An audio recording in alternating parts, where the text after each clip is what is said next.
আর তারপর একটা সংকেত দিতে বলবেন, তখন তাকে ড্রিল করে সরাসরি পাতালপুরিতে নিয়ে যাওয়া হবে। জি মহারাজ, কিন্তু হুজুর আমাদের কি এতে ঝামেলা না করে সোজাসুজি টেলিপোর্ট করলেই ভালো হতো? ভালো হতো, কিন্তু তাদের মনে কৌতূহল জাগতো, তাদের মনে বলতো আমাদের পৃথিবীতে আরো কিছু আছে, তাই আমি তাদের থেকে ব্যাপারটা এড়াতে চাই। ও বুঝেছি হুজুর। তাহলে প্ল্যান মতো কাজ করুন। আমাকে হিতান উড়িয়ে নিয়ে সাগরে পানিতে ফেলে দিল।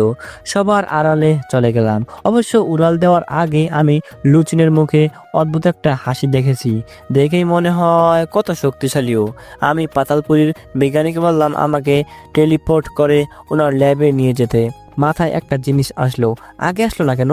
যখন লুচিনকে আমি পানি দিয়ে আঘাত করছিলাম তখন অনেকটা দুর্বল হয়ে গেছিল ও। আর বিজ্ঞানী আগেও বলেছে ওদের স্পেসশিপ পানিতে কাজ করে না। আমি বিজ্ঞানীর ল্যাবে পৌঁছে গেলাম। মহারাজ, আপনি ঠিক আছেন তো মহারাজ? হ্যাঁ, মরতে মরতে বেঁচে গেছি। খুব অবাক লাগছে আপনার, তাই না? আপনার ত্রিশূলটা ভেঙে গেল এটা দেখে। হ্যাঁ, বুঝলাম না, কাহিনী শুনলাম নাকি ত্রিশূলটাকে কোনো জিনিসই ভাঙতে পারবে না। হ্যাঁ, পৃথিবীর কোনো জিনিস ভাঙতে পারবে না, তবে তাই বলে এমন না যে বাইরের কোনো গ্রহ ভাঙতে পারবে না। লুচিনের বিরাট তলোয়ার তৈরি হয়েছে টাইটেরিয়াম, উল্কাপিণ্ডের গলিত লাভা, ট্রান্সটেন আর বাইবার রুট দিয়ে, যেটা যেটা আপনার ত্রিশূলের থেকে 10 গুণ বেশি। তাহলে তাকে হারানোর কোনো উপায় তো আছে? স্টেমিনা চেক করেছি, সে একাই তার পুরো সৈন্য সম্মান। আপনি পিছনে আসার চিন্তাতেই মনে হয় ঠিক করেছেন।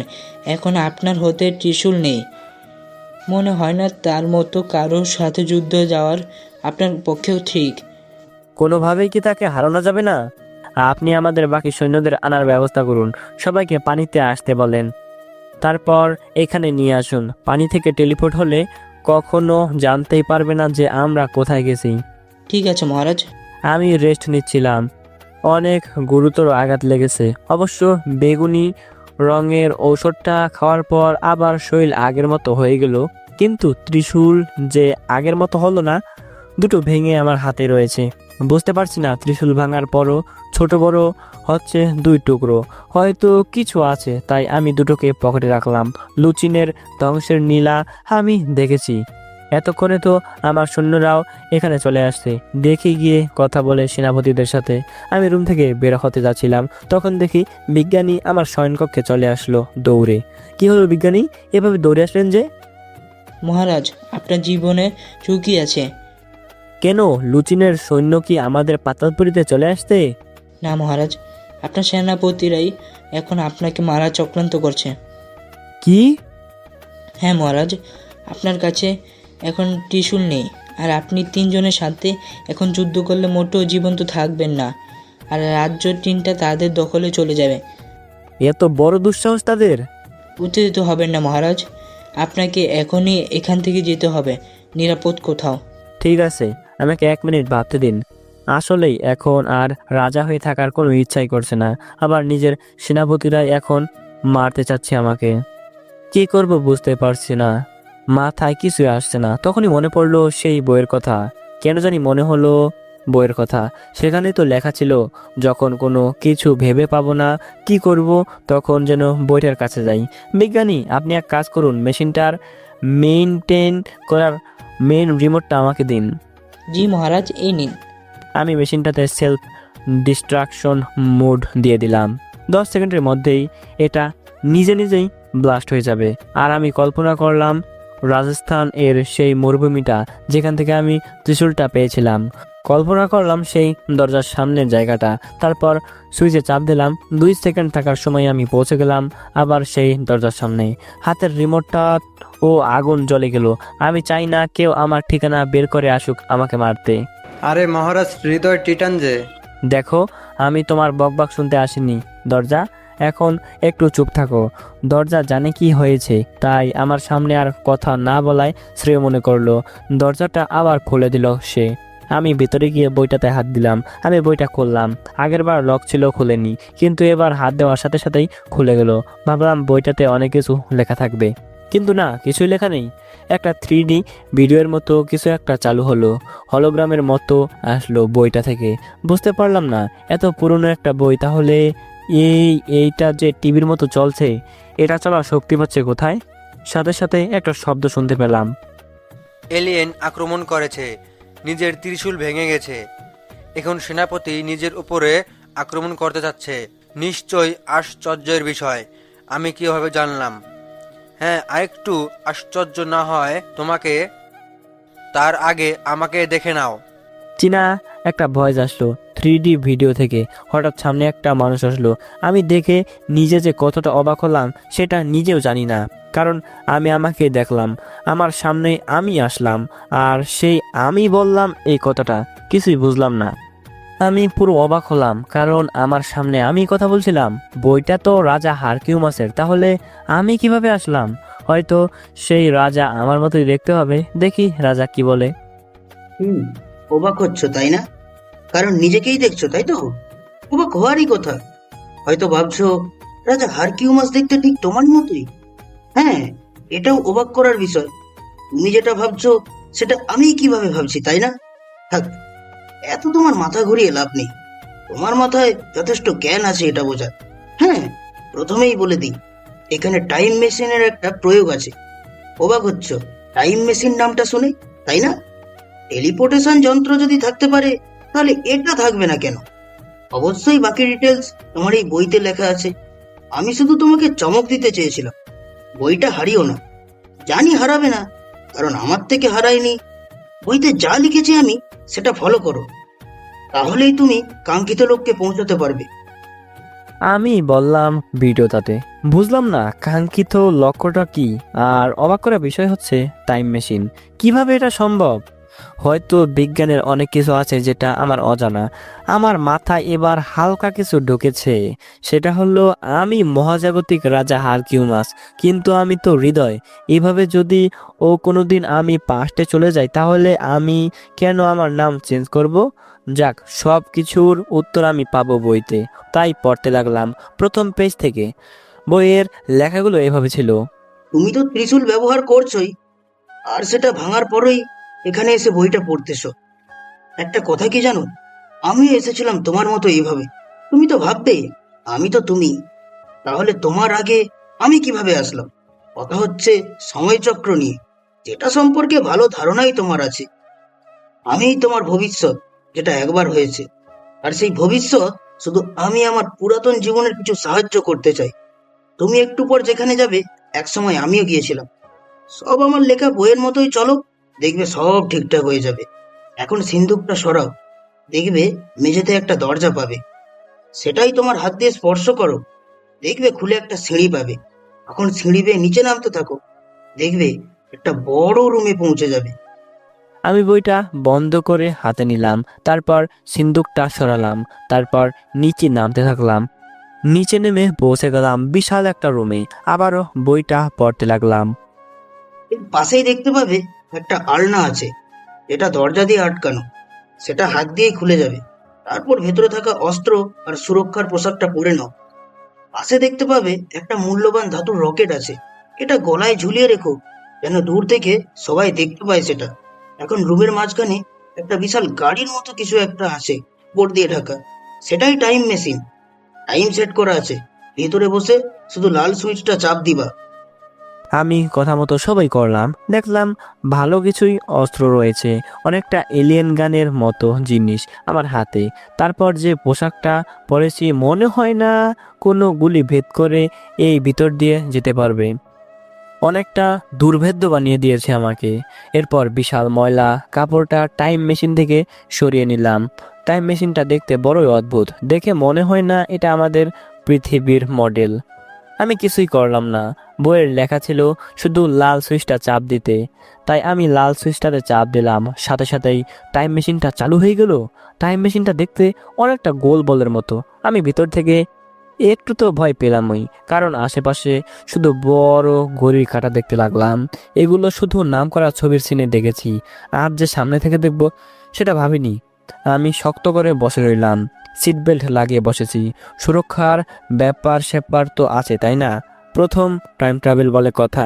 অনেক ইচ্ছা ছিল নিজেই কোনোদিন এই টাইম মেশিন তৈরি করব, কিন্তু সেই আশায় থেকে গেল। যাই হোক, কথা কিন্তু নিজের না হলেও অন্যের টাইম মেশিন দিয়ে তো প্রথমবারের মতো আমি ট্রাভেল করব। আমি টাইম রেডারে তাকালাম।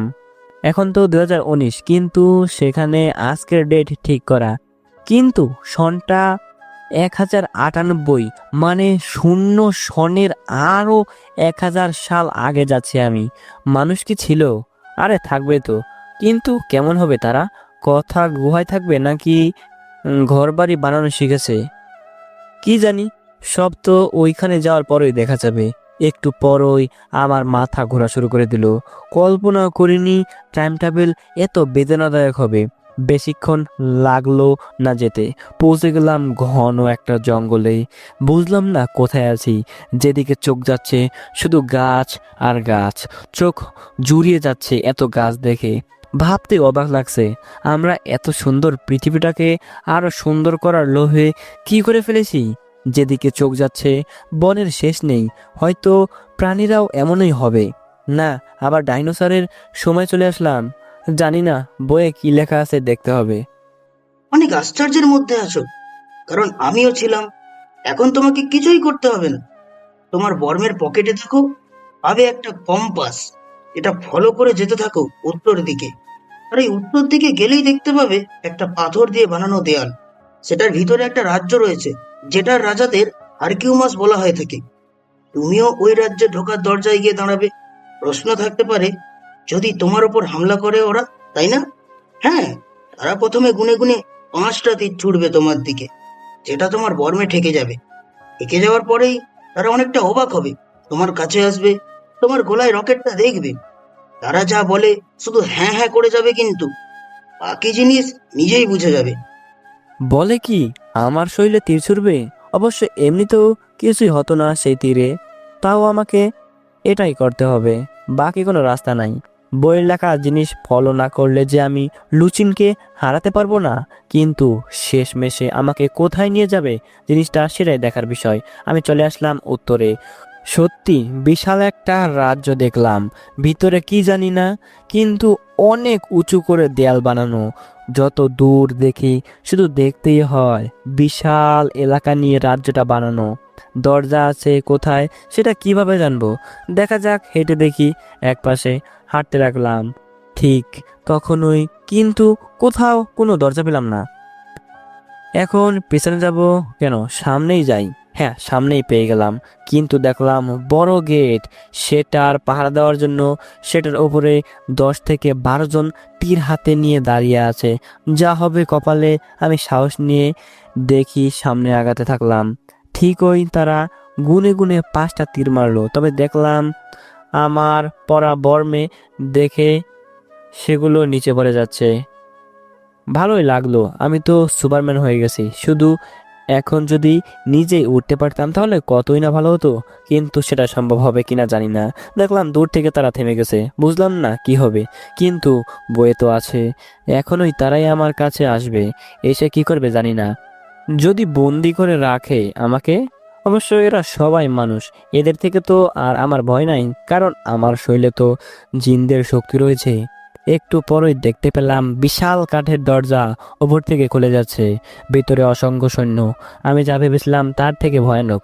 ভেবেছিলাম যদি আক্রমণ করে তাহলে সবগুলোকে মেরে গুঁড়ো করে দেব, কিন্তু এ তো দেখি পুরো 1000-এর উপরে সৈন্য। এত সৈন্য আমি কি করে হারাবো? তাও সাহস করে আমি সামনে আগাতে লাগলাম। আমার সামনে যাওয়াতে দেখলাম একটা লোক আমার কাছে আসছিল। দেখে মনে হচ্ছে লোকটাই সেনাপতি। আমার কাছে এসে আমার গলার রকেটটা দেখলো, তারপর সে নিজেই আমাকে কুর্নিশ করলো। সেই সাথে তার পিছনে সকল সেনারাই আমাকে নিচু হয়ে কুর্নিশ করলো। আমি তো পুরাই চমকে গেলাম।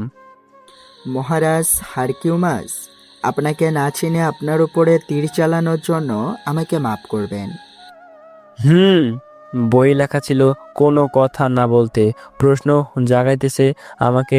রাজা হারকিউমাস বলছে, কেন এরা?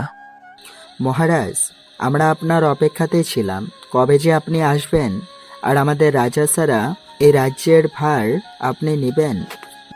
আমি চুপ রয়েছি, একটু বোঝার চেষ্টা করতেছি। একটু পর আরেকটা লোক এলো, দেখে মনে হচ্ছে মন্ত্রী টাইপের কিছু একটা হবে। সে আমার কাছে এসে পাশের সেনাপতি টাইপের লোকটার সাথে কথা বলল। তারপর সে আমার গলার রকেটটা দেখে সেও আমার সামনে কুর্নিশ করলো। আমরা অত্যন্ত দুঃখিত মহারাজ হারকিউমাস। আপনি এখন আমাদের সাথে চলুন আপনার শাহী রাজমহলে। আমি আপনার মন্ত্রী হিরাত, আর এই হলো আপনার সেনাপতি লুখিল। চলুন, অনেকটা জিনিস বুঝে গেছি, আর বাকিটুকু আস্তে আস্তে বুঝতে পারবো। সেটার জন্য আমাকে অপেক্ষা করতে হবে। একটা রথ গাড়ি আসলো, সেটাতে আমি উঠলাম। পাশে মন্ত্রী এসে বসলো। বুঝতে পারলাম না কি হবে, কিন্তু তাও যাওয়া যাক, যা হওয়ার হবে। আপাতত যা হচ্ছে সেটাই হতে দিতেই হবে। চারপাশ দেখতে দেখতে যাচ্ছিলাম আমি। বাড়িগুলো মনে হচ্ছিল সব পাথরের তৈরি, ভালোই লাগছে দেখতে। চোখ জুড়িয়ে যাচ্ছে সব দেখতে দেখতে। আমি পৌঁছে গেলাম রাজপ্রাসাদে। এত সুন্দর হবে ভাবতেও পারিনি। সবটাই পাথর দিয়ে বাঁধানো, দেখেই বোঝা যাচ্ছে অনেক শ্রম পড়েছে এই প্রাসাদ বানাতে গিয়ে। আমাদের মতো তো উন্নত মেশিন নাই যে সেগুলো দিয়ে কাজ করবে।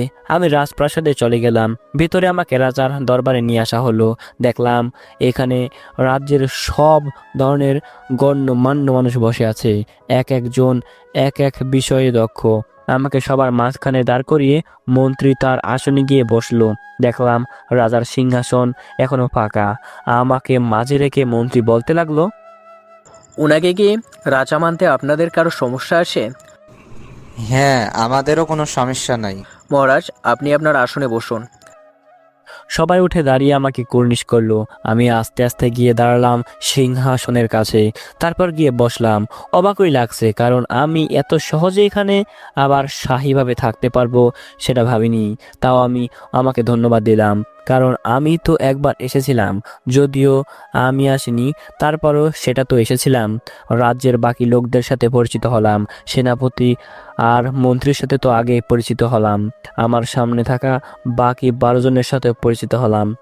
প্রথমে ভেবেছিলাম গোপাল ভাঁড় কার্টুনে যেমন মহারাজ তার রাজ দরবারে এক এক বিষয়ের উপরে দক্ষ লোক রাখেন, এখানে 12 জনও তেমনি। কিন্তু না, পরে দেখলাম সবাই এক এক যোদ্ধা। এদের এক একজনের অধীনে 2000 সৈন্য আছে। সেনাপতি যিনি, তিনি শুধু গেটে নিরাপত্তা নিয়ে থাকে।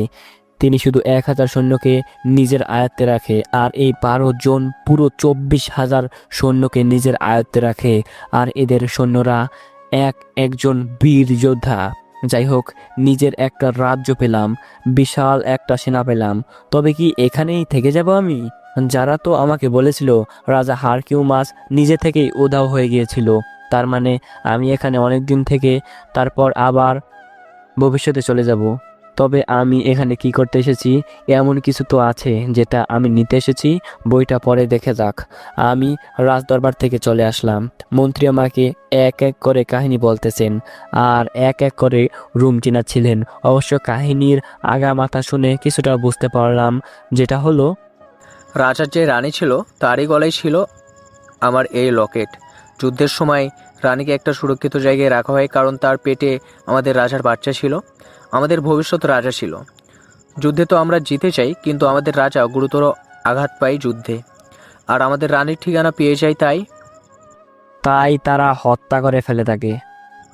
সেটা বলতে পারবো না, কারণ সেটা হলে আমরা তার মৃত শরীর পেতাম। হ্যাঁ, আমার আম্মা সেখান থেকে পালিয়ে গিয়েছিল। অনেক কষ্টে তিনি অন্য একটা রাজ্যে পৌঁছে যান। সেখানেই আমার জন্ম হয়, কিন্তু জন্মের সময় তিনি মারা যান। কতটা কষ্টে যে আমি বড় হয়েছি সেটা আমিই জানি। আমি ব্যাপারটা বুঝতে পেরে শুধু সেটাই একটু ঢিল মেরে দিলাম। আমাদের ক্ষমা করবেন মহারাজ, আমরা কিছুই করতে পারিনি। আমাদের মহারাজ এই 20 বছর অনেক চেষ্টা করেছে আপনাদের খুঁজতে, কিন্তু তিনি খুঁজে পাওয়ার আগেই ইন্তিকাল করেন। তাহলে আমি আমার পিতাকে সামনে রেখে দেখতে পেলাম না? আরও কিছুদিন আগে আসলে হয়তো পারতেন। আপনি একদম সঠিক সময় চলে আসছেন, আর কিছুদিন পর আসলে হয়তো আপনার সেনাদের মাঝে একটা লোভ চলে আসতো সিংহাসন পাওয়ার। যে এমন ভাববে তার গর্দান যাবে। জি মহারাজ। আমি এখন বিশ্রাম করব মন্ত্রী, অনেক ক্লান্ত আমি। জি মহারাজ, আপনার শয়নকক্ষে আপনাকে নিয়ে যাওয়া হচ্ছে। আমাকে নিয়ে আসলো আমার শয়নকক্ষে। মনে একটা প্রশ্ন ছিল, রুমে কি পাখা আছে? আবার ভাবলাম আমার তো ঠান্ডা গরমের অনুভূতিই নাই, কিন্তু রুমে এসে পাখার ব্যবস্থা দেখে চোখ তো চড়াক গাছে উঠে গেল। দুটো মেয়ে হাতে বিশাল পাখা নিয়ে দাঁড়িয়ে আছে। এভাবে কি আমার ঘুম হবে? আমি ওদের দুজনকে পাঠিয়ে দিলাম। মনে হলো খুশি হলো, কারণ সারা রাত না ঘুমিয়ে বাতাস করতে হবে ওদের। হয়তো এখানে বাতাস না, অন্য কিছু ওদের দিতে হয়। আচ্ছা, সেগুলো বাদ দিলাম। আমি শুয়ে পড়লাম। মন্ত্রীকে বললাম আমার খুব খিদে পেয়েছে, সে আমার খাবারের ব্যবস্থা করবে। আমি এই সুযোগে বইটা পড়তে লাগলাম। কি এতক্ষণে মন্ত্রীর কাছ থেকে কাহিনী শুনলে, তাই না? আর হ্যাঁ, বুঝেছো কিভাবে তোমায় চলতে হবে? ভাবছো এখানে কি রাজা হতে এসেছো নাকি, তাই না? এখানে এসেছো জাদুর মালিক হতে। দেখো, পৃথিবীতে দুই ধরনের ম্যাজিক দেখতে পাবে, একটা হোয়াইট আর অন্যটা ব্ল্যাক ম্যাজিক। এর ভিতরে যেটা হোয়াইট ম্যাজিকটা তুমি ব্যবহার করছো, সেটাই কি হলো শেষমেশ তোমাকে হারাতে হলো। নিজের সেনাপতিরাই তোমাকে মারতে চাইলো, তাহলে লাভ কি সেই হোয়াইট ম্যাজিকের? হ্যাঁ, লাভ আছে, পরেরটা পরে বললাম। তোমাকে এখানে জিততে হলে হোয়াইট ম্যাজিক পুরোপুরি ব্যবহার করা শিখতে হবে। হোয়াইট ম্যাজিক তো শুধু তোমার ত্রিশূলের মধ্যেই ছিল, এখন ত্রিশূল ছাড়া কিভাবে ব্যবহার করবে সেটা শিখতে হবে তোমায়। প্রশ্ন জাগতেছে, সেটা কিভাবে শিখবে, তাই না? সেটা তুমি কালকেই বুঝতে পারবে, সেটা কিভাবে পারবে। আপাতত এই পর্যন্তই। পরের গুলো পড়ার ইচ্ছা জাগলেও পড়তে পারবে না, কারণ কালকেই খুলবে সেটা। আমি অপর পৃষ্ঠা উল্টিয়েও কিছু পেলাম না, সব সাদা। কালকে কি জানতে পারবো আমি? তবে ব্ল্যাক ম্যাজিকের কথা লেখা, সেটা পরে ভালোই লাগলো। অনেক ইচ্ছা ছিল ব্ল্যাক ম্যাজিক শেখার। আশা করা যায় সেটা শিখতে পারবো। আমি কিছু মুভি দেখেছি যেটাতে ব্ল্যাক ম্যাজিক ব্যবহার করে। বেশিরভাগ হলিউডের অ্যানিমেশন মুভিগুলো ভালো লাগে, যেটার কাহিনী ব্ল্যাক ম্যাজিক নিয়ে। যেমন শেষ একটা মুভি দেখলাম, দি স্টোলেন প্রিন্সেস। এমন ব্ল্যাক ম্যাজিক মুভিগুলো ভালোই লাগে। সেগুলো দেখে মনে হয় আমি রাজা না হয়ে যদি একজন ব্ল্যাক ম্যাজিশিয়ান হতে পারতাম। আচ্ছা, সমস্যা নাই, বইয়ে যেভাবে লেখা আছে তাতেই বোঝা যাচ্ছে খুব শীঘ্রই শিখে ফেলবো হোয়াইট ম্যাজিক। দেখা যাক কালকে কি হয়। একটু পর পরই মন্ত্রীর সাথে আরো দুজন লোক আসলো, হাতে বিশাল বিশাল লোহার গামলা। সব বিছানার পাশে ছোট্ট টেবিলটাতে রাখলো। ভালোই লাগলো দেখে যে এই সময়তে ও টেবিল ছিল। আমার সামনে গামলাগুলো সরালো। আমি তো খাবার দেখেই মাথা ঘুরে পড়ে যাওয়ার মতো অবস্থা হলাম। ভেবেছিলাম ভাত পাবো, কিন্তু না, পুরো এক গামলা ভরা বড় বড় মুরগির রান। বাকি দুটোতে দেখে মনে হচ্ছিল গরু হবে। দেখা যাক খেয়ে। মহারাজ, এটা বেড়ার মাংসের খাবার আর এটা হাতির মাংসের খাবার। ঠিক আছে, সবই চেষ্টা করে দেখি। মুরগির রানের কাবাবগুলো খাচ্ছিলাম। এদের খাবার কি শুধু প্রোটিনই নাকি অন্য কিছু আছে? যাক, সেটা আস্তে আস্তে দেখা যাবে। এখন যদি তেমন কিছু জিজ্ঞাসা করি তাহলে আমাকে ভিন্ন গ্রহের প্রাণী ভাববে। অবশ্য গ্রহের কথা তাদের মাথাতেও ঢুকবে না, কারণ এখনও সেটা নিয়ে আবিষ্কার হয়নি কিছুই। তাই এদের সাথে তাল মিলিয়ে চলতে হবে আমার। আমি সেইভাবে খাচ্ছিলাম। মহারাজ, জি মন্ত্রী। কাল আপনার বাবা মানে আমাদের পুরাণ মহারাজের প্রিয় মিত্র আসছে। তিনি কেন আসছেন? আপনি আসছেন সেই খবর পায়রা দিয়ে তার কাছে পাঠিয়ে দেওয়া হয়েছে। তিনি আজকেই রওনা দিয়েছেন। ওনার লোকজন নিয়ে আসতে কালকে 2 প্রহর হয়ে যাবে। ওকে, ঠিক আছে। আমাকে আর বিরক্ত করলো না মন্ত্রী। আর আমি তো খেয়েই চলেছি। অবশ্য মুরগির সবগুলো কাবাব শেষ করে ফেলেছি। হাতিরটা সুস্বাদু ছিল, কিন্তু অনেক শক্ত। ছিঁড়তে গেলে সেগুলো দাঁতে লেগে যায়। তাই আমি মুরগিটা দিয়ে পেট ভরালাম। তারপর সেগুলো নিয়ে গেল পাশে থাকা 2টা লোক। সব শেষে এখন ঘুম দিতে হবে। সব স্বপ্নই পূরণ হচ্ছে, কিন্তু নিজের জীবনটাই ঠিক হচ্ছে না। কবে যে সুখে থাকতে পারবো? এসব ঝামেলা আর ভালোই লাগে না। দেখা যাক কালকে কি হয়। নতুন কোনো চমক কি আমার জন্য অপেক্ষা করছে? করতেও পারে। সারাদিন স্বপ্নের মধ্যে কাটলো। এভাবে এত সহজে যে রাজত্ব পেয়ে যাব এটা কল্পনা করিনি আমি। কিভাবেই বা কল্পনা করব? সবচেয়ে আশ্চর্য লাগছে এটা ভেবে যে কোথা থেকে কোথায় পৌঁছে গেছি আমি, যে কেউ কল্পনাও করতে পারবে না বিষয় না। কিন্তু এখন যা হচ্ছে তাতে তো মানুষ ঠিকই কল্পনা করবে, যেখানে মানুষ এলিয়েন শুধু মার্ভেল কিংবা অন্যান্য হলিউডের মুভিগুলোতেই দেখেছে, সেখানে মানুষ নিজের চোখে এলিয়েনদের দেখতে পাচ্ছে। এসব কিন্তু ট্রানজিটি ছাড়া কিছুই না। মানুষ এসব কোনো দিন ভাবেও নি। আমি এসব চিন্তা করতে করতে ঘুমিয়ে গেলাম। বিছানায় ভেবেছিলাম হয়তো আরামদায়ক হবে না, কিন্তু আমার ধারণা ভুল ছিল। ভেবেছিলাম হয়তো কাঠের হবে, কিন্তু না, বিছানায় নরম কীরকম একটা কাপড় বিছানো রয়েছে, যেটার মধ্যে মনে হয় তুলো রাখা, অনেকটাই আরামদায়ক। আমি চোখ বন্ধ করে ঘুমিয়ে পড়লাম। পরের দিনের জন্য আমি অধীর আগ্রহে ছিলাম। সকালেই ঘুম থেকে উঠে নিলাম। এখন সন্দেহ কেটে গেল কিভাবে আমি রাজা হারকিউমাস হয়েছিলাম, কিন্তু জলপরীদের অনেকটা রহস্যই তো আমার অজানা। আস্তে আস্তে খোলাসা হবে আমার কাছে। প্রথমত, আজকের দিনের জন্য মানসিকভাবে প্রস্তুতি নিচ্ছি, কারণ আমার এই রাজ্যের পুরাতন রাজার বন্ধু আসবে, তার সাথে পরিচিত হতে হবে। মন্ত্রী দুজন মহিলা নিয়ে আসলো আমার কাছে। তারা আমাকে নিয়ে গোসলখানায় নিয়ে গেল। অনেকটা প্রাকৃতিক গোসলখানা, বাঁশ দিয়ে বানানো হয়েছে, পুকুরের মতোই। কিন্তু অবাক হলাম, বাঁশ দিয়ে বানানোর পরও সেখান থেকে পানি পড়ছে না। হয়তো অন্য কিছুরও ব্যবহার করেছে। দুইজন মেয়ের সামনে গোসল করতে আমার খুব লজ্জা করছে। এভাবে কি কখনো গোসল করেছি? কিন্তু না করলেও এখন করে নিতে হবে হয়তো, কারণ তাদের বলার পরও তারা এক পাও নড়ছে না। আমি কোনো রকমে পানিতে বসলাম, যা শরীরে ছিল সেগুলো নিয়েই। আর মেয়ে দুটো তাদের নরম হাত দিয়ে সাবানের মতো কিছু একটা দিয়ে আমাকে ডলে গোসল করে দিচ্ছে। ভালোই আরাম লাগছিল। পানি ছিল গরম পানি, আর মেয়েরা গোসল করে দিচ্ছে। এটাই তো রাজাদের স্টাইল।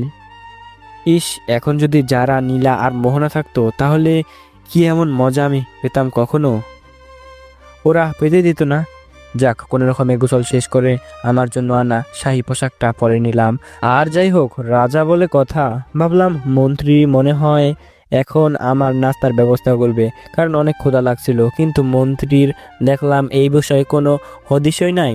আমাকে কি না খাইয়ে রাখবে দুপুর পর্যন্ত? একটু পর মন্ত্রী আমাকে নিয়ে যাচ্ছে, হয়তো খাওয়াতে নিয়ে যাবে। আজকে আমি প্রাসাদটা একটু ভালোভাবে লক্ষ্য করছি। এসব আমার কাছে পুরাতন চাইনা ছবির শাওলিন টেম্পলের মতোই লাগছে সব। চেহারায় এদের মধ্যেও চাইনা চাইনা ভাব আছে, আর এদের তীর চালানোর স্টাইলও ওদের মতোই। সে যাই হোক, আমার ক্ষুধা লাগছে, আগে সেটা কিভাবে পূরণ করব আপাতত সেটাই ভাবছি। মন্ত্রী আমাকে নিয়ে বিশাল ডাইনিং টেবিলে নিয়ে আসলো। সেখানে আমার খাবারের ব্যবস্থা করা হয়েছে। প্রথমে ভাবলাম হালকা চা নাস্তা করাবে, কিন্তু পরে অবাক হলাম, কারণ কালকের মতোই আবারও মাংসের কাবাব আমার সামনে নিয়ে আসা হলো।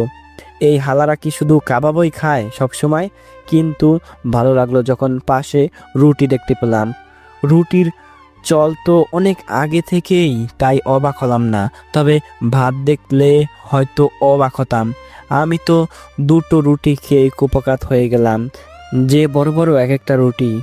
যাক, কোনো রকমে খেয়ে আমি উঠে আসলাম, না হলে আরও কয়েকটা গামলা কাবাব নিয়ে আসবে আমার সামনে। আগে কাবাব খাওয়ার অনেক ইচ্ছা ছিল, সব সময় তো আর খাওয়া হতো না, মাঝে মাঝে খাওয়া হতো, কিন্তু এখন দেখছি সব সময় কাবাব খেতে হবে। খাওয়া শেষ হওয়ার পর মন্ত্রী আমাকে নিয়ে আসলো রাজ দরবারে। আমি গিয়ে বসলাম আমার সিংহাসনে। দরবারের বাকি সদস্যরাও হাজির ছিল। মন্ত্রী আমাকে বলতে শুরু করলো, মহারাজ, আপনার পিতার মিত্র আসছে আজকে দুপুরের দিকেই। হ্যাঁ, কালকেই তো বললেন তিনি আসবেন, কিন্তু আসছেন না কেন? আপনি ফিরে আসছেন এটা জেনে তিনি আর অপেক্ষা করবেন না। আপনার পিতাকে দেওয়া কথা তিনি পালন করবেন। মানে, আমার পিতাকে তিনি কি কথা দিয়েছিলেন? আপনার পিতা মারা যাওয়ার পূর্বে তিনি চেয়েছিলেন, অনেক বড় বড় স্বর্ণকার নিয়ে এসেছিলেন আপনার বাবার চিকিৎসার জন্য, কিন্তু কোনো কাজই হয়নি। শেষ সময় আপনার বাবা বলেছিলেন তাকে, মিত্র, আমি তো আমার পুত্রকে খুঁজতে পারলাম না, আমি এটা জানি সে জীবিত আছে, এটাও আশা করছি তার আম্মাও জীবিত আসেন, কিন্তু আমি হয়তো আর পারবো না। তাদের খোঁজার দায়িত্ব এখন থেকে তোমার। আর আমার ছেলেকে যদি তুমি পাও, তাহলে কথা দাও আমাকে যে তোমার দুই কন্যার একজনের সাথে তার বিয়ে দিয়ে আমার ছেলেকে তোমার নিজের ছেলে বানিয়ে নেবে। কি? হ্যাঁ মহারাজ, আর রাজা হিরোনাস আসছে আপনার পিতাকে দেওয়া কথা পূরণ করতে। মানে আমাকে তার মেয়েকে বিয়ে করতে হবে? হ্যাঁ মহারাজ। আমি একজন রাজা, আমি চাইলেই না করতে পারি। এটা আপনার পিতার বানানো আইন। যদি আপনি অমান্য করেন তাহলে আপনাকে ঘাড় ধাক্কা দিয়ে বের করে দেওয়া হবে এই প্রাসাদ থেকে। আপনি তখন আর রাজা থাকবেন না। এ কেমন কথা? এটাই নিয়ম মহারাজ। ওকে, তাহলে আমাকে একটু ভাবতে হবে এই বিষয়ে। আমি রাজ দরবার থেকে আমার শয়নকক্ষে চলে আসলাম। এই বিয়েটা আমাকে কি পেয়েছে? আমার কি বিয়ের রাশি নাকি? না না, এই বিয়ে যেভাবে হোক আমাকে আটকাতে হবে। দেখি বইটাতে কি লেখা আছে। আমি বইটা খুললাম। কি, আবারও একটা চমক চলে আসলো তাই না? এত বিয়ে কিভাবে করবে তাই না? ভুলে যেও না, তুমি একজন রাজা। আর এটা কোনো এক রাজা আর এক রানীর সুখের গল্প না, এটা একটা ট্র্যাজেডি মূলক গল্প, যেখানে রাজাদের অনেক বউ হয়ে যায়। তাই তোমারও হয়েছে। আর হ্যাঁ, অবশ্যই আরো হতে পারে। এটা নিয়ে বেশি ভাবতে হবে না। যাক, আসল কথায় আসি। তোমার সাথে রাজা হিরোনাস তার ছোট মেয়ের বিয়ে দেবে। অনেক সুন্দর তার ছোট মেয়ে, সাথে অনেক গুণবতীও। যদি হ্যাপি ফ্যামিলি বানাতে চাও তাহলে ওই মেয়ে তোমার জন্য পারফেক্ট। কিন্তু তুমি যে জন্য এসেছো তার কোনো কাজেই লাগবে না ওই মেয়ে। তোমার দরকার তার বড় মেয়েকে। রাজাকে যখন বলবা তোমার বড় মেয়েকে বিয়ে করবে, তুমি রাজা মানা করবে, কিন্তু পরে রাজি হয়ে যাবে, কারণ সে বড় মেয়ের বিয়ে দিতে পারছে না কোথাও। আর একটা কথা, বিয়ে করলে মুখ দেখবে না কিন্তু আগে, পরে দেখবে, কারণ এটাও তোমার জন্য একটা সারপ্রাইজ। শালা, আমি নিজে আমাকে ফাঁসিয়ে দিছি। এসব কি হচ্ছে? আজই শুয়ে পড়লাম বইটার এক পাশে রেখে, আরামের ঘুম দিলাম একটা। একটু পরই মন্ত্রী আমাকে ডাক দিল। মহারাজ উঠুন, রাজা হিরোনাস চলে আসছে। এত তাড়াতাড়ি? হ্যাঁ মহারাজ। আমি গিয়ে সিংহাসনে বসলাম। আমার কাছে আসলেন মহারাজ হিরোনাস। ঘোড়ায় করে এসেছেন, সেটা আমি রাজ দরবারে ঢোকার সময় দেখতে পেয়েছি। আমার সামনে এসে দাঁড়ালেন রাজা। দেখলাম সবাই দাঁড়িয়ে সম্মান জানাচ্ছেন। আমারও কি, আমি দাঁড়িয়ে গেলাম। হয়তো আমার থেকেও বড় শক্তিশালী রাজ্যের রাজা তিনি এখন। তোমাকে দেখে অনেক আনন্দিত হলাম। তোমার পিতা হয়তো এই দিনের জন্য অনেক অপেক্ষা করেছিলেন, কিন্তু তার ভাগ্য হয়তো এটা লেখা ছিল না। আমারও বয়স হয়ে গেছে, আমিও কবে চলে যাই না যাই, তার আগে আমার মেয়েদের দায়িত্ব আমি কারো হাতে দিয়ে যেতে চাই। আপনি বিশ্রাম করুন মহারাজ হিরোনাস। হ্যাঁ, বিশ্রাম তো করবেই, তার আগে কথাগুলো পাকাপাকি করে ফেলে এখনই। কিসের কথা? আমি এই যে পালকিতে আমার দুটো মেয়ে, আমার ছোট মেয়ের সাথে তোমার বিয়ে হবে। আর আপনার বড় মেয়ের কি বিয়ে হয়ে গেছে? না। একটু লজ্জিতভাবে বললেন রাজা। তাহলে আপনি বড় মেয়েকে রেখে ছোট মেয়ের বিয়ে দিবেন কেন আমার সাথে? আমার বাবা যেহেতু বলেছেন তাই আমি রাজি আছি, তবে আমি আপনার ছোট মেয়েকে নয়, বড় মেয়েকে বিয়ে করব। না, এটা হয় না। আমি নিজ থেকে জেনে তোমাকে বিপদে ফেলতে চাই না। কোনো বিপদ না, আমি আপনার বড় মেয়েকে বিয়ে করব, এটাই ফাইনাল। হয়তো ফাইনাল মানে কি লোকটা বুঝেই নাই, এত বোঝানোর সময়ও নাই। কিছুক্ষণ মানা করার পর রাজা রাজি হয়ে গেলেন, কিন্তু আমি এখনো বুঝতে পারতেছি না মেয়েটার সমস্যা কি যে কেউ বিয়ে করে না, আর রাজাও আমার সাথে বিয়ে দিবেন না মেয়েটার। সে যাই হোক, বউয়ের আদর অনেক মিস করতেছি এই সময়ে চলে আসার পর থেকে। একটাকে নিয়ে আসলেও কাজে দিত, কিন্তু এখন যখন ফ্রিতে রাজার সাথে রাজ্য সাথে বউও পাচ্ছি, এগুলো কি মিস করা যায়? অবশ্য মিস করা যায় না, তাই তো মিসও করব না, দেখা যাবে পরে কি হয়। রাজা হিরোনাস আমার কথা শুনে হয়তো অবাক হয়েছেন। অবাক হওয়ার কি আছে তা আমি বুঝতে পারতেছি না। কিভাবে বা বোঝাবো? এত আগের মানুষের মন মানসিকতা বোঝার ক্ষমতা আমার হয় নাই। আমি কোনো কথা আর বলছি না, সেও আর কথা বলছে না। এতক্ষণ খেয়াল করলাম একটা পালকি রাজদরবারে চলে আসছে, ভাবলাম হয়তো সেটাতেই দুইজন রাজকন্যা নিয়ে রাজা হিরোনাস আসছেন, কিন্তু পরক্ষণেই ভুল প্রমাণিত হলো। দেখলাম একটু পর আরেকটা পালকি আসলো। এটা আর প্রথমটার মতো নয়। দরবারে থাকা সব লোকই একটু ভয় পেয়ে গেল। ভয় পাওয়ারই কথা, কারণ প্রথম পালকিটা যেমন সুন্দর করে সাজানো হয়েছিল, এই পালকিটাও সুন্দর করে সাজানো হবে এটাই ভেবেছিলাম। সাজানো আছে কিন্তু ভয়ঙ্কর সব নাক্স দিয়ে। আর সবচেয়ে ভয়ঙ্কর জিনিস হলো প্রথম পালকিটা সাধারণত 4 জন লোক বহন করে নিয়ে এসেছে, কিন্তু পরেরটা একা একাই হাওয়ায় উড়ে এসেছে। অবাক তো এখানে হওয়ারই কথা। দরবারের প্রত্যেক মানুষই হালকা ভয় পেয়ে গেছে। ভয় তো পাওয়ারই কথা। ভিতরে হলিউড মুভিগুলোর মধ্যে যেমনে ডাইনির দেখায় তেমন কিছু একটা আছে।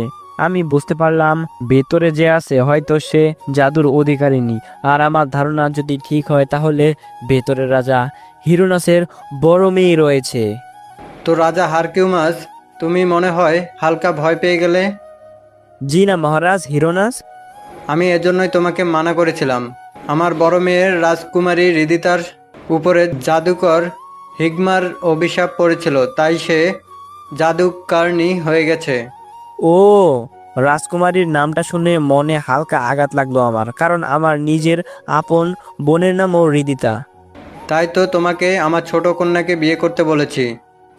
আমিও আপনাকে বলতেছি, আপনার বড় কন্যা যেমনই হোক, যত বিপজ্জনকই হোক, আমি তাকেই বিয়ে করব। আচ্ছা, যেটা আপনার ঠিক লাগে, আমার এতে কোনো সমস্যা নাই। তবে আমার একটা শর্ত আছে। কি শর্ত? তোমাকে আজই বিয়ে করতে হবে।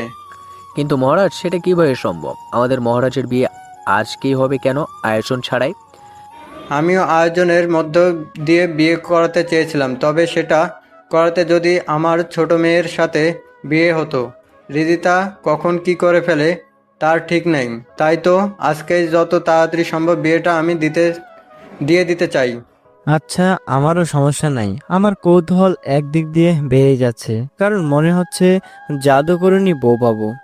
যখন যা ইচ্ছে খেতে চাইবো জাদু দিয়ে বানিয়ে দিবে মুহূর্তেই। আদৌ কি এটা সম্ভব কিনা সেটা আমি জানি না, তবে বুঝতেছি সামনের অ্যাডভেঞ্চারগুলো আমার সেই রকম যাবে। এই জামানার নিয়মে আমার বিয়েটা হয়ে গেল, এখানে অন্য কোনো নিয়ম খাটাতে গেলে আমার গর্দান তো যাবেই। তবে অবাকের বিষয়, যাকে বিয়ে করলাম এখনো তাকে আমি দেখলামই না, বরং একবার দেখা হয়েছিল রাজার ছোট মেয়ের সাথে। মনে হয় কিছু বলতে চাইছিল, কিন্তু লজ্জায় কিছুই বলে নাই। কি আর বলবে, মেয়েটা মনে মনে কষ্ট পাইছে। থাক, ওর কষ্ট নিয়ে ভাবলে হয়তো কাহিনী উল্টে যাবে, তাই ওকে সাইডে রাখলাম। আমি আমার শাহী কক্ষে ঢুকলাম। একটু সুন্দরভাবেই সাজানো হয়েছে এই কক্ষটা আজকে। ভিতরে দেখলাম চুপচাপ বসিয়ে রাখা হয়েছে আমার সদ্য বিবাহিত বউটাকে। ভাবলাম একটু কথা বলে দেখি। Hi. No reply. How are you? এখনো নো রিপ্লাই। আপনি কি কানে শুনেন না কিছু? No reply. আমি এবার একটু রেগে ওর হাতটা ধরতে যাব, এমন সময় কি হলো বুঝলাম না। আমি মনে হয় বিদ্যুতের ঝটকা খেলাম। রুমের দেয়ালে জোরে বাড়ি খেলাম, আমি অনেক জোরে বাড়ি খেলাম, তবে তেমন কিছুটা হলো না আমার। হয়তো সেটা জলপরীদের দানের জন্য। আমি অবাক হলাম, স্বামীকে কি কেউ এইভাবে আঘাত করে? কিন্তু বেশি অবাক হলাম ওর শক্তি দেখে। আমাকে এক ঝাটকায় ফেলে দিল, এটা খুবই অবাক করার বিষয়।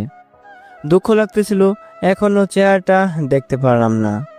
মনে হয় সন্ন্যাসী হবে, তাই স্বামীকেও শরীরে হাত দিতে দিল না। আচ্ছা, দেখা যাবে, এর বদলাও আমি নিব, অনেক সুন্দর করেই নিব। দেখো, মেয়েটা চুপচাপ শুয়ে পড়লো। আমাকে দূরে বসে থাকতে দেখে আমি আর এই মেয়ের কাছে যাচ্ছি না এখন, না হলে কারেন্টের শক দিয়ে আমাকে মেরে ফেলবে। আমি যেখানে পড়েছিলাম সেখানে ঘুমিয়ে গেলাম। সকালে উঠলাম, দেখে মনে হচ্ছিল কেউ আমার আশেপাশে ঝাড়ু দিয়ে ঘর পরিষ্কার করতেছিল, আর সেই ময়লা আমার গায়ে লাগতেছিল। আমি চোখ খোলার পর আমার চোখ চড়া গাছ।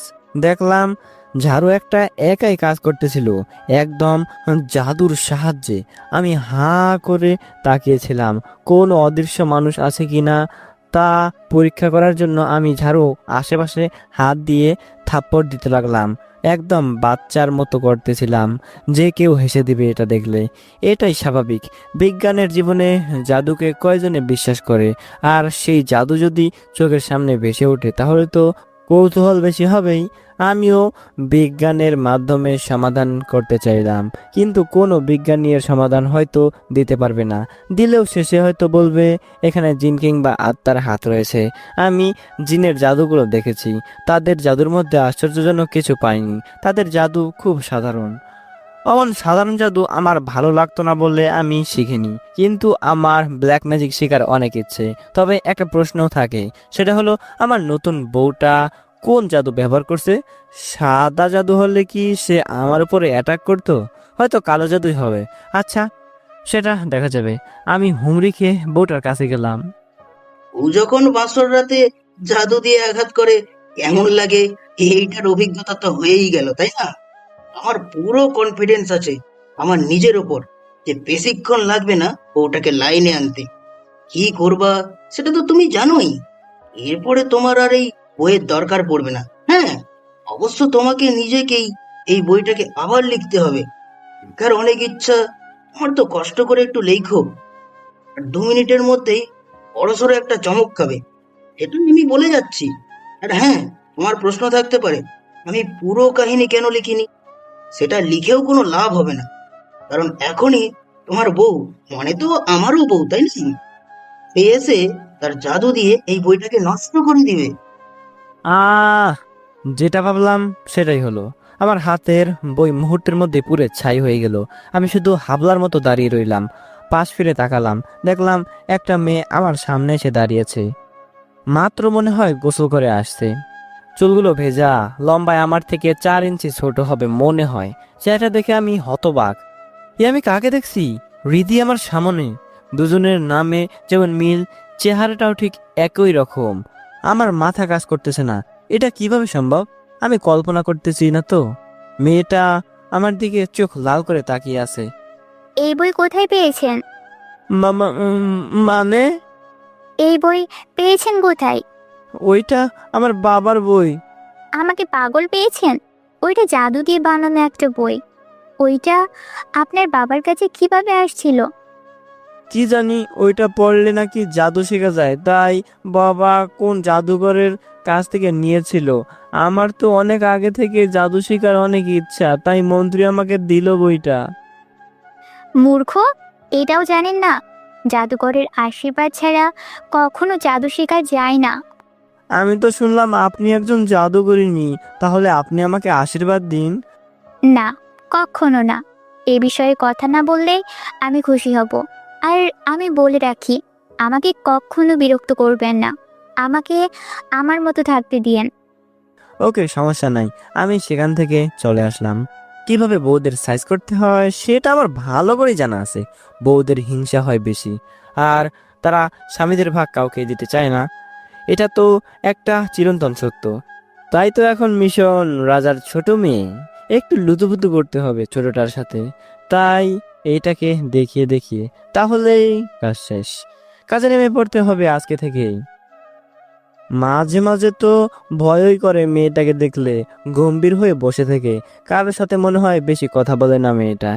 এরকম মানুষেরাই বেশি ভয়ানক হয়। কখন কি করে বসে তার কোনো ঠিক ঠিকানা পাওয়া যায় না। আমার মনে হচ্ছে আজকের দিনটা ভালো যাবে না, কারণ রাতই যা কেটেছে। আমি চলে আসলাম আমার শাহী গোসলখানায়। গোসলটা শেষ করেই আমার কক্ষতে ঢুকতে যাব, তখন রুমের বাইরে দেখলাম দাঁড়িয়ে আছে রাজার ছোট্ট মেয়ে, আর সাথে মনে হয় ওদের দাসী হবে 2জন। আমাকে দেখেই ওরা সবাই মাথা নিচু করলো। বউ তো এমন হওয়া দরকার, স্বামী দেখলে মাথা নিচু করে সব কথা শুনবে। অমন ডাইনি বউ কয়জন পায় যে কিনা বাসর রাতেই স্বামীর ফালুদা বানিয়ে দেয়। আমি ভেতরে ঢুকতে চাচ্ছিলাম, তখন রাজার ছোট মেয়ে বলে উঠলো, ভিতরে যাবেন না মহারাজ হারকিউমাস। আমার রুম, আমি ভিতরে যাব না তো কে যাবে? ভিতরে আপু সাজতেছে, এখন আপনি ভিতরে গেলে আপু রেগে যাবে। আপনি অন্য একটা কক্ষে গেলে ভালো হবে। দূর, আমি মেয়েটার কথা না শুনি ভিতরে ঢুকলাম। ভেতরে ঢুকার পরই আশ্চর্য হলাম, কারণ হৃদিতা বসেছিল বিছানার উপরে। এ তো আগে আয়না না থাকাটাই কথা, কিন্তু ও জাদু দিয়ে সামনে আয়না বানিয়ে নিয়েছে। চিরুনির মতো কিছু একটা একা একাই ওর মাথার চুলগুলো ঠিক করে দিচ্ছে, আর ও বসে বসে কি যেন একটা পড়তেছিল। আমি অবাক হয়ে তাকিয়েছিলাম ওর দিকে, বেশ আগ্রহ নিয়ে তাকিয়েছিলাম কি করছে ও। হঠাৎ মেয়েটার চোখ খুলে আমার দিকে তাকালো। পুরো সাদা হয়ে গেছে ওর চোখ দুটো। মনে হয় আমাকে এভাবে রুমের মধ্যে আশা করে নিও। অদ্ভুত করার বিষয় হলো আরও, কারণ ওর চুলগুলো আস্তে আস্তে সাদা হয়ে গেল।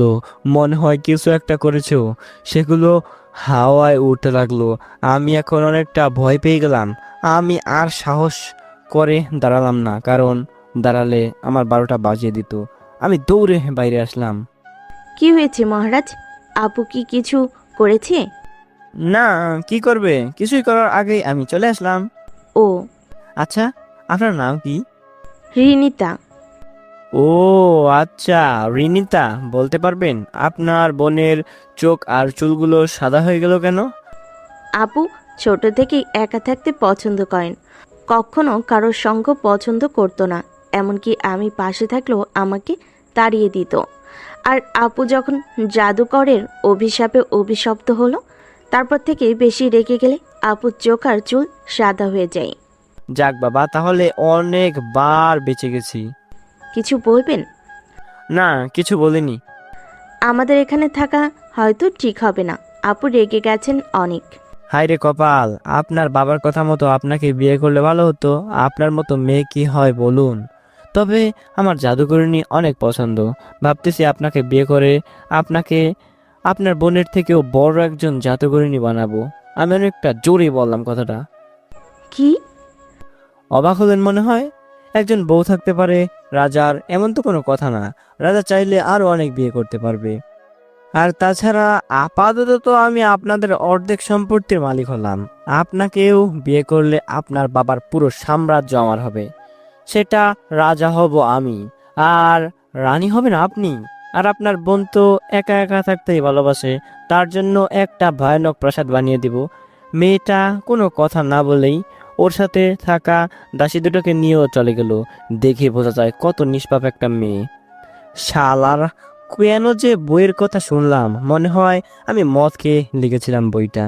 কি দেখে নিজের বোনের চেহারার মেয়েটাকে আমি বিয়ে করলাম বুঝলাম না। আমার তো মনে মনে খুব অসহায় লাগছে এখন, কিন্তু কি করার, বোনের চেহারা হলেও তো বোন নয় এটা। আমাকে মেনে নিতে হবে। আমি রিনিতার সাথে কথাগুলো একটু জোরে জোরে বলেছিলাম, যেটা হয়তো আমার বউটার কানে ঠিক হয়ে গেছে। হিংসা তো একটু হবেই, না হলেও আমাকে অন্য রাস্তা দেখতে হবে। কিছুক্ষণ পরে আমি রুমে ঢুকলাম। মনে হয় এখন ঝড় শান্ত হয়ে গেছে। কোনো কথা বলছে না, একটা বই পড়েছে আর আপেলের একটা ঝুড়ি নিয়ে বসে আছে। একটা করে আপেল খাচ্ছে আর বইয়ের পাতা উল্টাচ্ছে। এখানেও জাদুর ব্যবহার করছে, কারণ হাত দিয়ে বই উল্টাচ্ছে না, বরং একা একাই পৃষ্ঠাগুলো উল্টাচ্ছে। এবার আমি ভয় পেলাম না, বরং আমি ওর পাশে গিয়ে বসলাম। কিছুই বললো না ও। আমার আবার খুব খিদে পেয়েছে। আপেলটা দেখে লোভ সামলাতে পারলাম না। একটা আপেল আমি ঝুড়ি থেকে উঠালাম, সেইটা খেতে যাবো এমন সময় আমার হাতে থাপ্পড় মেরে ফেলে দিল আপেলটা। কি হলো? আপনার আপেলও কি হাত দেওয়া যাবে না? শুধু জাদুর ক্ষমতা আছে যাদের, তারাই এই আপেল খেতে পারবে। তাছাড়া সাধারণ মানুষ খেলে মারা যাবে। আপনার তো দেখি আমার জন্য মায়া আছে। একদিনে কি ভালোবেসে ফেললেন আমায়? আমি লুচ্চা মার্কা হাসি দিয়ে বললাম। মেয়েটা এবার রেগে গেল। আপেল একটা ধরে আমার মুখে পড়ে দিচ্ছে। দেখলাম ওর চোখ আরো সাদা হয়ে যাচ্ছে। মারে, কেউ আমারে বাঁচা, এই মেয়ে আমাকে আপেল খাইয়ে মেরে ফেলবে। আমি মরতে চাই না। মেয়েটা আমার দিকে এগিয়ে আসছিল আপেল নিয়ে। আমি এবার দৌড় দিয়ে গেলাম, কিন্তু পারলাম না। জাদু দিয়ে আমাকে আটকে রাখছে মেয়েটা। আমি উঠতেই পারলাম না। আমার মুখের দিকে ধরলো আপেলটা। আমি খেতে চাইলাম না, কারণ আমিও তো সাধারণ মানুষ। খেলে আমার কাজ শেষ। আপেলটা আমাকে খাইয়ে দিল, কিন্তু অবাক করা বিষয় কিছুই হলো না আমার। আপেলে আমি অন্যরকম একটা স্বাদ পেলাম, কেমন একটা টক টক স্বাদ। আহ, আপেল তো টক কেন? হৃদিতা জোরে বলল। এটা সম্ভব কি করে? হঠাৎই মেয়েটার চোখ আবার আগের মতো ফিরে আসলো, আর মেয়েটা মনে হলো বেহুশ হয়ে গেল। আমার এমন মনে হচ্ছিল এতক্ষণ কিছু একটা জিনিস ওকে কন্ট্রোল করছিল, কিংবা হয়তো ওর প্রতিরক্ষা করে জিনিসটা। কিন্তু যেটাই হবে, হয়তো ভয়ানক কিছু একটা হবে। আমি পানি নিয়ে আসলাম, পানি মারলাম ওর মুখে, ওর জ্ঞান ফিরে আসলো। আপনি ওইটা কিভাবে করলেন? কোনটা? এই যে আপেলটা খেলেন, কিভাবে? শুধু শুধু ভয় দেখালেন। সাধারণ আপেলও ছিল, কিন্তু মনে হয় পচে গিয়েছিল, একটু টক টক লাগলো। এই আপেল জাদুকর না হলে খেতে পারবেন না। এটা খেতে হলে সাধারণ একটা জাদুও আপনাকে জানতে হবে। যদি আপনার মাথায় কোনো জাদুই না থাকে, তাহলে এটা বিষের কাজ করবে। আমার অনেক দাসী এটা খেয়ে সাথে সাথেই মারা গিয়েছে। আপনি কেন খান এই আপেল? এটা খেলে জাদুর ক্ষমতা বৃদ্ধি পায়। ও, সব সময় একা থাকতে পছন্দ করেন কেন আপনি? এটা নিয়ে আমি কিছু বলতে চাই না, প্লিজ আমাকে জিজ্ঞেস করবেন না। আর দয়া করে আমার সাথে আসবেন না আপনি। কেন? সেটাও বলতে চাই না আমি। আপনার নিজের ভালো চাইলে আমার কাছে আসবেন না আপনি। আচ্ছা। সবচেয়ে বড় ভুল করেছেন আপনি, আমার ছোট বোনকে বিয়ে না করে আমাকে বিয়ে করে। এটাই আমার নিয়তে লেখা ছিল। এর ফল থেকে বাঁচতে চাইলে আপনাকে আর আমাকে আলাদা করে থাকতে হবে। কিন্তু কেন সেটা তো বলেন। আর কিছু বলতে দিল না মেয়েটা আমাকে। কি একটা মন্ত্র পড়ে ফু দিল, সাথে সাথে আমি উড়ে রুমের বাইরে চলে আসলাম। দরজা একা একাই বন্ধ হয়ে গেল। সব হয়ে গেল কিছু মুহূর্তে। আমার উত্তেজনা বেশি বেড়ে যাচ্ছে। আমি এভাবে চলতে পারবো না বেশিক্ষণ। আমাকে জানতেই হবে কি রহস্য এর মাঝে। কিছু একটা তো আছে এর মধ্যে। এই রহস্য বের না করলে আমি শান্ত হব না। দেখলাম মন্ত্রী আমাকে নিতে এলেন। মহারাজ হিরোনাস নাকি আমার জন্য খাবারের টেবিলে অপেক্ষা করছেন। আমিও চলে গেলাম। আজকে খাবারের অভাব নেই, পুরো টেবিল ভরাই খাবার। আমি আর রাজা খাওয়া শুরু করলাম। মহারাজ, একটা কথা বলুন তো। বলো রাজা হারকিউমাস। আপনার মেয়ের চোখ আর চুল সাদা হয়ে যায় কেন? বিষয়টা কি না জানলে হয় না? না মহারাজ, বলুন আমাকে। তোমাকে তো বলেছিলাম ওর উপরে জাদুকর হিগমার অভিশাপ পড়েছে। ওর 20 বছর পূর্ণ হলেই ও একজন শক্তিশালী জাদুকরনী হয়ে যাবে। আর তখন ওই জাদুকর হিগমা এসে ওকে বিয়ে করবে। জাদুকর হিগমার ভয়ে আজ পর্যন্ত কোনো যুবক আমার বড় মেয়েকে বিয়ে করতে সাহস পায়নি। আমি তো ওকে বিয়ে দিতে চাই, কিন্তু কেউ রাজি হয় না। হিগমা ওর জাদু শক্তিশালী একটা মন্ত্রী দিয়ে হৃদিতার শরীরে প্রয়োগ করেছে, যেটার একমাত্র অদৃশ্য ছায়া মানব সব সময় ওর প্রতিরক্ষায় থাকে। কোনো পুরুষ মানুষকে স্পর্শ করতে দেয় না ওর শরীরে। আর যদি কেউ ভুলেও স্পর্শ করে ফেলে তাহলে হিগমা এসে তাকে মূর্তি কিংবা আগুনে পুড়িয়ে ছাই বানিয়ে দেয়। রাজার কথা শুনে আমার নিজেরই গলা শুকিয়ে যাচ্ছে।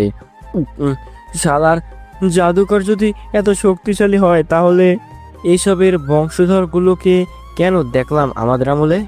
হয়তো তারা জাদু ভুলে গেছে। এটাও হতে পারে, আপেল তো সব জায়গায় জন্মায় না, তাই তারা তাদের জাদু বৃদ্ধি করতে পারে নাই। আমি এখনই তালাক দিমু এই মাইয়ারে। আমার বউ লাগবো না। আমি বিশাল একটা এলিয়েনের হাতে পরাজিত হয়ে এখানে আসছি। আমার কাছে ত্রিশূলটাও এখন আর নাই। আমি কিভাবে একটা জাদুকরের সাথে লড়াই করব, যে কিনা মানুষকে মূর্তি বানিয়ে দেয়? আমি বড়সড় একটা চিন্তায় পড়ে গেলাম। সব জায়গায় কি আমাকে যুদ্ধ করতে হবে? এই যুদ্ধ ছাড়া কি রাজাদের শান্তির জীবন হয় না? কোথায় ভাবলাম রাজা হয়ে রানীদের নিয়ে সুখে থাকবো, বরং আমাকে এখন পালিয়ে বেড়াতে হচ্ছে। সিংহাসনে বসেছিলাম আমি, আমার পাশে অতিথি সিংহাসনে বসে আছে রাজা হিরোনাস। হঠাৎ সেনাপতি চলে আসলো। মহারাজ, পাশের রাজ্যের সমুদ্রে একটা বিশাল ভয়ানক পানি দেখা দিয়েছে, যেটা সব নৌকা ধ্বংস করে দিচ্ছে। মাঝে মাঝে তীরের কাছে এসে মানুষদের উপরে হামলা চালাচ্ছে। সমুদ্রে? জি মহারাজ। দেখতে কেমন প্রাণীটা? এখনো কেউ ভালো করে দেখে নাই প্রাণীটাকে, তবে হাতির চেয়েও বিশাল দেহী হবে প্রাণীটা। ও, শুনেছি ওর 8টার মতো হাত রয়েছে। ও, এত বিশাল ভয়ঙ্কর প্রাণী। সেনাপতি কিসের কথা বলতেছে সেটা আমি বুঝে গেছি। অক্টোপাসের কথা বলতেছিল, কিন্তু অক্টোপাস তো সাধারণত এত বড় হয় না। তাহলে নিশ্চয়ই এটা জলপরীর রক্ষিত সেই বিশাল অক্টোপাসের মধ্যে একটা। তাহলে এখানেও জলপরী রয়েছে? আমার তো ভাবতে অবাক লাগছে যে জলপরী এখানেও রয়েছে। পাতালপুরী তো এখনো সৃষ্টি হয় নাই, কারণ রাজা হারকিউমাস মানে আমার এখান থেকে হারিয়ে যাওয়ার পরই আন্ডারগ্রাউন্ড সৃষ্টি হবে। তবে কি আকাশপুরী রয়েছে এখনো? হ্যাঁ, যদি পাতালপুরী থাকে তাহলে আকাশপুরীও থাকবে। আমার একটু পানিতে নামতে খুব মন চাচ্ছে। জলপরীদের শক্তি আর ক্ষমতা শরীরে আসার পর থেকে শুধু পানি পিপাসা জাগে। এই পিপাসা পানি পান করলে মিটে না, পানিতে শরীর ডুবালে মিটে। মহারাজ, পাশের রাজ্যের রাজা কিলোরা এই প্রাণীটার বিরুদ্ধে কিছু করতে পারতেছে না। তার শত শত বাণিজ্যবাহী নৌকা ডুবিয়ে দিয়েছে এই প্রাণীটা। এখন তিনি আমাদের সাহায্য চাচ্ছে। এটা জেনো যে 4বার তারা আমাদের উপরে হামলা চালিয়েছে, তারপরও আমরা তাদের সাহায্য করব। মন্ত্রী। জি মহারাজ। রাজা কিলোরা আমাদের রাজ্যে হামলা করেছেন, তাহলে আমরা কেন তাদের রাজ্যে হামলা করিনি? আপনার পিতা এই যুদ্ধে একদমই পছন্দ করতেন না। উনি কোনো সময় স্বেচ্ছায় যুদ্ধের জন্য সৈনিক বানায়নি। এই যে যত সৈনিক দেখতে পাচ্ছেন সবাই রাজ্যের আত্মরক্ষার জন্য। সব নিয়ম তো বেশি দিন চলে না, এভাবে সৈনিকরা তো ভুলেই যাবে তারা যোদ্ধা। তাহলে কি করতে চাচ্ছেন? সেনাপতি আর সেনা কমান্ডার গণ, আপনারা আপনাদের সৈনিকদের প্রস্তুত করেন, অনেক হয়েছে। এবার আমরা যুদ্ধ ঘোষণা করব তাদের বিরুদ্ধে। মহারাজ, এটা কি ঠিক হবে? যা বলেছি সেটাই করুন। জি মহারাজ। যাক, কিছু অ্যাকশন তো করতে পারবো। আমি মন্ত্রীকে বললাম, একটা সংবাদ রাজা কিলোরার কাছে পাঠিয়ে দিন। মহামন্ত্রী, কি সংবাদ? বলুন রাজা হারকিউমাস তাদের সাহায্য করতে প্রস্তুত। জি মহারাজ। আমি চুপ করে বসেছিলাম, তখন রাজা হিরোনাস বলে উঠল, তোমার চালটা আমি ঠিকই বুঝতে পেরেছি। তোমার বাবার জন্য আমিও কোনো রাজ্য যুদ্ধ করতে পারতাম না, কিন্তু তুমি একদম তার থেকে আলাদা। যদি আমার সৈন্যদের তোমার প্রয়োজন হয় তাহলে নিতে পারো। মানুষের সাথে যুদ্ধের জন্য এত কিছু করতে হয় না, শুধু তাদের একটু ভয় দেখাতে পারলেই হয়। কি করে ভয় দেখাবা? সেটা দেখতে থাকুন। সিংহাসন থেকে আমি চলে আসলাম আমার কক্ষে। দেখলাম দুই বোন বসে আছে। রিনিতা ও বোনের সাথে কথা বলার চেষ্টা করছে, কিন্তু কোনো লাভই হচ্ছে না। বড়টা কথাই বলে না, মাঝে মাঝে ধমক দেয়, কিন্তু রিনিতা তাতে কোনো ভয় পায় না। আমি রুমে ঢোকার পরই ছোটটা রুম থেকে চলে গেল বাইরে। আপনাকে বলেছিলাম এক রুমে থাকা আপনার জন্য ভালো হবে না, আপনি চলে যান এখান থেকে। আপনার মনে হয় আমার জন্য চিন্তা হচ্ছে? চিন্তা হবে কেন? এই যে আপনার আশেপাশে থাকলে কিংবা আপনাকে স্পর্শ করলে হিগমা এসে আমাকে পাথর করে দিবে, আর আপনি সেটা চান না। আমি কিছুই জানি না। কেন? আপনিও তো জাদু জানেন, জাদু দিয়ে আমাকে পাথর থেকে আবার মানুষ বানাবেন। বুঝতে পেরেছি, আমার জন্য পড়তেছে আপনার। ভালোবেসে ফেলছেন? আজব। তাহলে কি হিগমার প্রেমে পড়ছেন? আমি কোনো কথাই বলতে চাই না। আমিও আর জ্বালালাম না ওকে। এদিকে রাত ঘনিয়ে আসলো।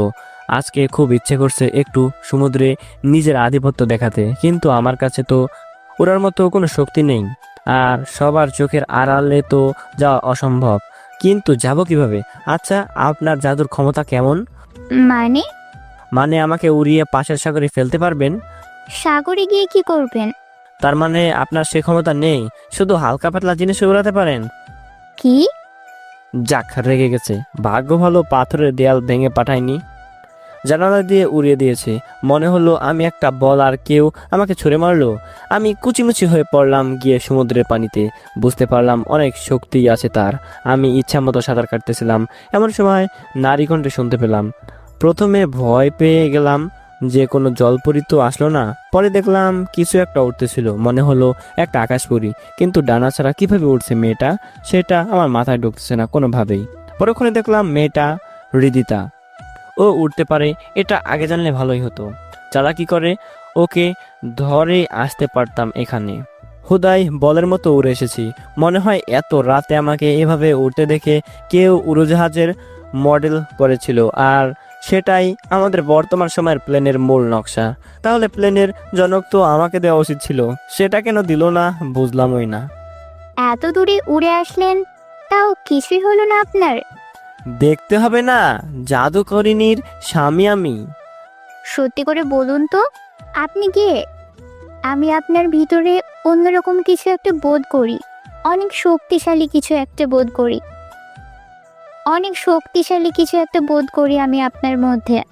আমি তো সাধারণ একজন মানুষ, তবে সাধারণ মানুষের থেকে একটু বেশি কিছু করতে পারি। মানে? চলুন দেখাচ্ছি। আমি সমুদ্রের তীরে বসলাম, আর হৃদিতা হাওয়ায় বসে আছে। হয়তো ময়লা লাগবে না গায়ে। আমি তো শরীরে পানি লাগিয়ে বসে আছি। আজ সেই লাগতেছে আমার। যদি জলমানবদের মতো আমারও লেজ হতো তাহলে আরো ভালো লাগতো মনে হয়। আমি পানিতে একটা হাত দিলাম, চোখটা বন্ধ করলাম। আশেপাশে যত প্রাণী আছে সবগুলোকে আমি অনুভব করতে লাগলাম, সবগুলোকে আমার দিলে ডাকতে লাগলাম। সব প্রাণীগুলো আমার ডাকে সাড়া দিল। কিছুক্ষণের মধ্যেই পানির হাজার হাজার প্রাণী আমার সামনে চলে আসলো। সেখানে ছিল অনেক অজানা প্রাণীও, যারা আমাদের সময়ের অনেক আগে বিলুপ্ত হয়ে গেছে। আমি সবগুলোকে দেখে অবাকই হলাম, কিন্তু সবচেয়ে বেশি অবাক হলাম আমি হৃদিতার কাণ্ড দেখে।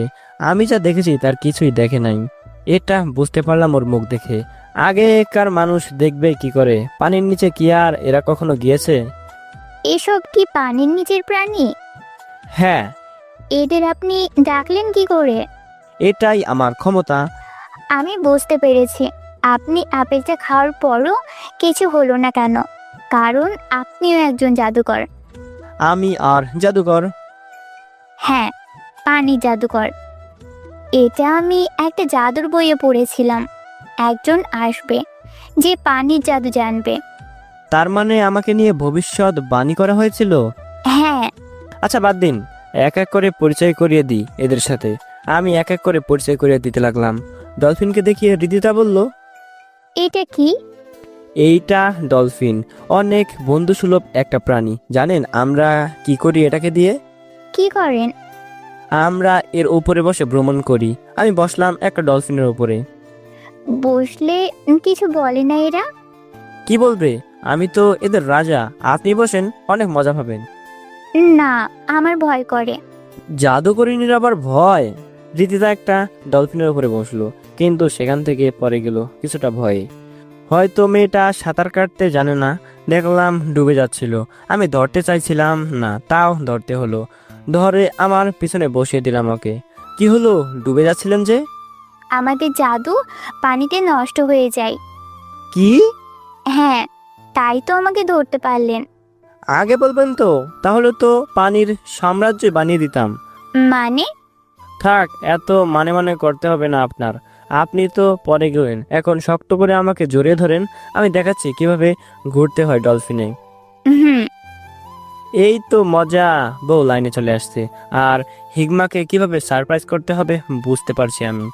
পানি তো প্রথম থেকেই আমার অস্ত্র, এখানেও সেটা ব্যবহার করতে হবে, না হলে হচ্ছে না। ডলফিনের সফরটা ভালোই কাটলো, কারণ অহংকারী বউটা যাকে আমাকে ধরতে গিয়ে শখ খেয়েছিলাম, সেই শখ করে আমাকে জড়িয়ে ধরে বসে আছে। খুব ভালোই লাগতেছিল। মনে কেমন জানি একটা ফুরফুরি পেলাম আমি।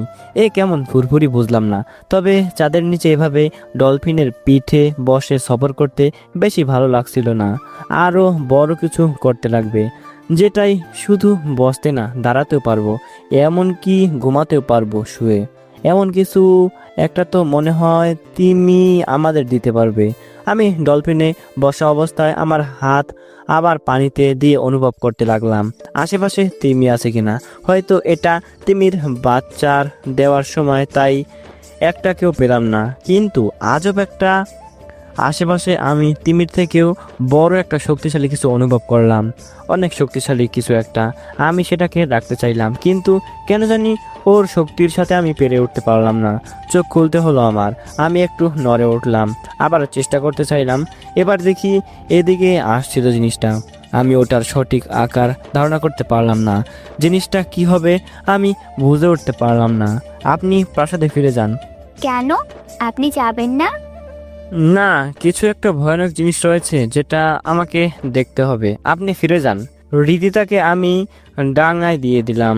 ও কিছুক্ষণ দাঁড়িয়ে তারপর ওর জাদু দিয়ে উড়ে চলে গেল প্রাসাদে। আমি ওর দিকে ফোকাস করলাম না। আমার মূল ফোকাসে রয়েছে পানির ওই বিশাল জিনিসটার ওপরে। যেহেতু পানির, তাই আমার কোনো ভয় নেই, কিন্তু ভয় লাগতেছে জিনিসটাকে আমি কাবু করতে পারলাম না। বিষয়টা খুবই আশ্চর্যের। আমি আবারও চেষ্টা করলাম জিনিসটাকে কাবু করার জন্য, কিন্তু কাজের কাজ কিছুই হলো না। উল্টো আমার দিকে তেড়ে আসছে জিনিসটা, আস্তে আস্তে অনেক কাছে চলে আসছে। আমি এবার জিনিসটাকে ভালো করে অনুভব করতে পারলাম। এটা একটা বিশাল দেহি অক্টোপাস, যার চোখ লাল হয়ে আছে।